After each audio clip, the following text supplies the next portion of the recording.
You know, from his perspective, he's a good guy, but I think you have to approach any villain from that perspective.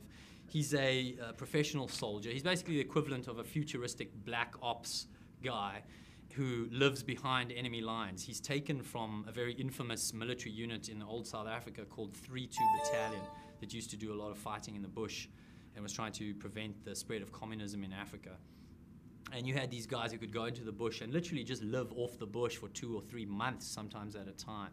So that was one of the influences. And so this guy can live on Earth, which is this kind of slum environment, and he just lives there quietly until somebody activates him and then comes out and, you know, does illegal operations off the books. Although it's not really illegal because there's no law. It's like that's what Black Ops is.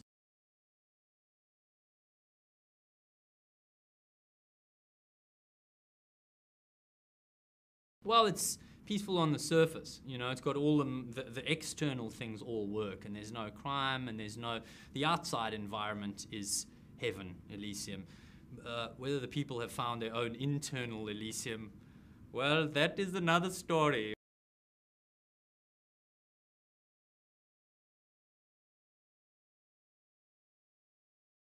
It was surprising to me how warm, how genuine he was.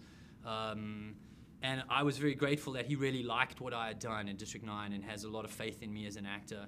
And he's somebody that I can see myself working with again in different ways in the coming years. I think he's enormously talented and just super passionate about film, super knowledgeable about different areas, directing, writing, not just the acting. And so we spent, you know, we were those people when there was a social event and everyone's talking about, you know, social things. We're busy talking about work and talking about character and what did Jack Nicholson do? And tell me again, Matt, what's that story? I was just sucking out any information I could. And he was a real inspiration to see how he handles his personal life, his family life, you know, the amount of work and dedication that takes and discipline that takes. I had a real respect for that. And that's something that gave me sort of hope that it's possible to have both, because most of the examples you see tell you that it isn't really.